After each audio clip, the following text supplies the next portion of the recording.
Bonjour à tous, je suis aujourd'hui avec la toute nouvelle Volkswagen ID.4 et on va tester aujourd'hui son habitabilité, voir si elle est vraiment faite pour les familles, voir la taille de son coffre, voir la taille des places arrière, les rangements dans la voiture, etc. Du coup, on va tout d'abord voir les dimensions du coffre, ensuite voir combien de bagages on peut mettre à l'intérieur de celui-ci et pour finir, on va passer aux places arrière, voir l'habitabilité qu'il y a dans ce véhicule. Allez, c'est parti!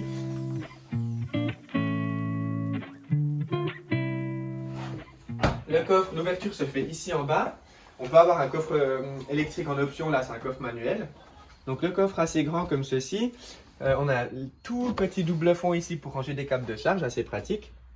Contrairement à d'autres véhicules électriques, on n'a pas de frunk, donc de coffre avant. Sinon, coffre assez pratique.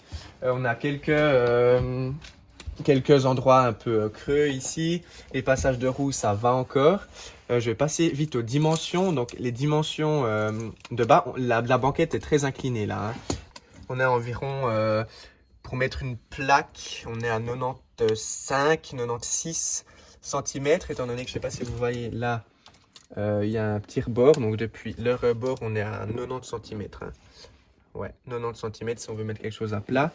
Et sur le haut, comme c'est incliné, on sera à environ 70-75 cm. Ensuite, au niveau de la largeur, au passage de roue, on est à environ 99 cm, 99 cm. Donc ça va. Après ici, c'est un peu plus large. Sans les passages de roue, on est à 1m20, 25. Hein. Donc ça, c'est cool. Et au niveau de la hauteur, ici avec le cache-bagages, on est à 55, même un peu plus, 56. Et voilà, j'ai mesuré, si on enlève le cache-bagages ici, cette protection, on est à environ 80 cm de hauteur. Donc pratique pour ranger des meubles ou des cartons, etc. On a ici une trappe à ski qu'on peut abaisser. Et sinon, la banquette, c'est en 2 tiers, 1 tiers. Je vais vite rabaisser la partie 2 tiers. Que vous voyez, malheureusement, c'est pas un plancher plat. Comme vous le voyez, on a environ 10 cm ici de hauteur. On va passer maintenant aux bagages. Alors ici, j'ai plusieurs bagages. J'ai des valises de taille standard, je dirais, pour partir 1 semaine, 2 semaines en vacances, ça n'a pas de problème. Ce pas des immenses valises, mais ça va. Vous voyez, j'ai 88, elle m'arrive ici. Et j'ai des valises cabines de taille standard, valises cabines qui vont dans toutes les compagnies aériennes, à la limite. Hein. Celle-là, c'est juste à la limite de toutes les compagnies. Donc, je vais commencer par mettre des valises dans le coffre. Ici, on peut voir qu'elle rentre sans souci, on a bien de la place encore ici. Hein. Je vais mettre carrément des autres valises maintenant. Idem, on a 2 belles valises qui passent. On a encore un peu de place ici, environ 10 cm sur la droite. Et on peut en mettre une 3e aussi, toujours sans problème. On peut mettre une petite valise déjà ici. Hein. Vous voyez, peut-être dans ce sens-là, comme ça. Si on joue un petit peu avec ces valises là, celle-ci elle passe sans problème. Ici, ça serait un peu plus compliqué sur la taille des valises. On peut encore en mettre une en plus, hein, bien sûr. Il y a encore une 4e grande valise qui peut passer ici. Non, un peu inclinée sur l'autre valise ici. Alors, on a 4 grosses valises, une valise cabine. On peut encore en rajouter, je pense. Bon, là, elle ne va pas passer malheureusement. C'est vrai qu'il manque quelques centimètres. Par contre, ça passe comme ceci. Hein. Ici, ou même comme ça. Là, je pense qu'on peut fermer le coffre sans problème, même avec la protection. Voilà, aucun souci. Donc, bilan, on a 4 grosses valises, 2 valises cabines. Et on a encore plein de place. Hein. Ici, vraiment, on peut rajouter plusieurs sacs de sport, des sacs à dos. Donc voilà pour la taille du coffre. Malheureusement, on a une valise ici qui ne rentre pas. Mais si on enlève le cache-bagages ici, on peut encore rajouter sans problème 2 ou 3 valises cabines en plus. Hein. Donc partir en vacances, c'est 4 personnes ou 5 personnes, il n'y a vraiment aucun problème. Je vais vite le fermer, on va passer aux places arrière. Moi, pour votre information, je fais 1m88. Le siège avant, il est réglé à ma taille, donc j'ai une position assez en arrière quand même. Et vous pouvez voir ici, il y a quand même bien de la place aux jambes pour moi.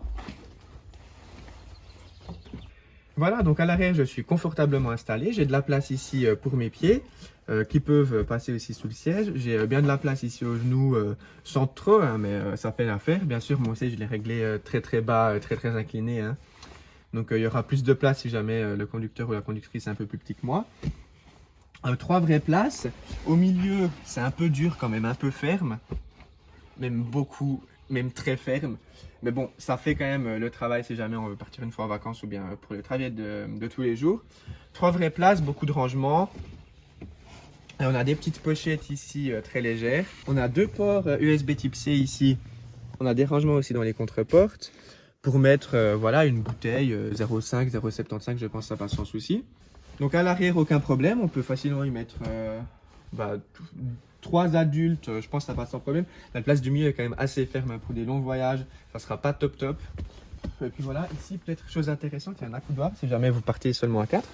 L'accoudoir est assez cool, il est bien large, bien rembourré avec des porte-gobelets ici, franchement c'est cool. Je pense qu'elle est vraiment confortable pour de longs trajets et surtout c'est électrique donc il y a un silence. Je sais pas si vous avez vu mon test, je vous mets le test en haut à droite ici. Le test de cette voiture, franchement, c'est impressionnant ce silence et ouais, à la conduite, c'est vraiment cool. Donc, allez voir ma vidéo si jamais ça vous intéresse. Ben voilà, je crois qu'on a fait gentiment le tour de l'habitabilité de cette nouvelle ID4. Comme vous avez pu le voir, il n'y aura aucun problème hein, pour partir en vacances à 4 personnes, 5 personnes. Le coffre est très grand, assez pratique. Même pour déménager, il n'y aura aucun problème. On peut bien sûr enlever cette protection. Ça nous libère de l'espace fou. Pour résumer, du coup, 4 grosses valises. 2 valises cabine et encore bien de la place pour plusieurs sacs à dos ou plusieurs sacs de sport. Voilà, c'est tout pour ce petit test d'habitabilité sur cette toute nouvelle Volkswagen ID4.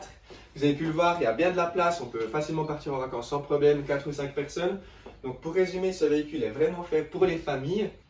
C'est vrai que c'est un bon compromis cette VW ID4 parce qu'il n'y a pas beaucoup de modèles sur le marché actuellement en électrique hein, pour des familles 4-5 personnes. Dans cette gamme de tarifs entre 40 000 et 60 000 francs ou euros, il n'y a pas grand chose. Hein. Il y aura bientôt le Skoda Enyaq qui va arriver aussi, mais bon, c'est le même véhicule rebadgé avec le design un peu différent. Sinon, l'électrique, il n'y a pas grand chose. Hein. Après, si je pense à Tesla, le modèle X, il est beaucoup trop cher. Le modèle Y, dans la même gamme de prix, il va arriver un peu plus tard, c'est en fin d'année. On ne sait pas encore vraiment quand. Donc voilà, ID4, super alternative pour les familles. Pas beaucoup d'autres véhicules de ce type sur le marché, donc foncez. Si vous n'avez pas vu encore ma vidéo de test, je vous la mets ici en haut à droite. Et moi je vous dis à bientôt pour une prochaine vidéo. A plus!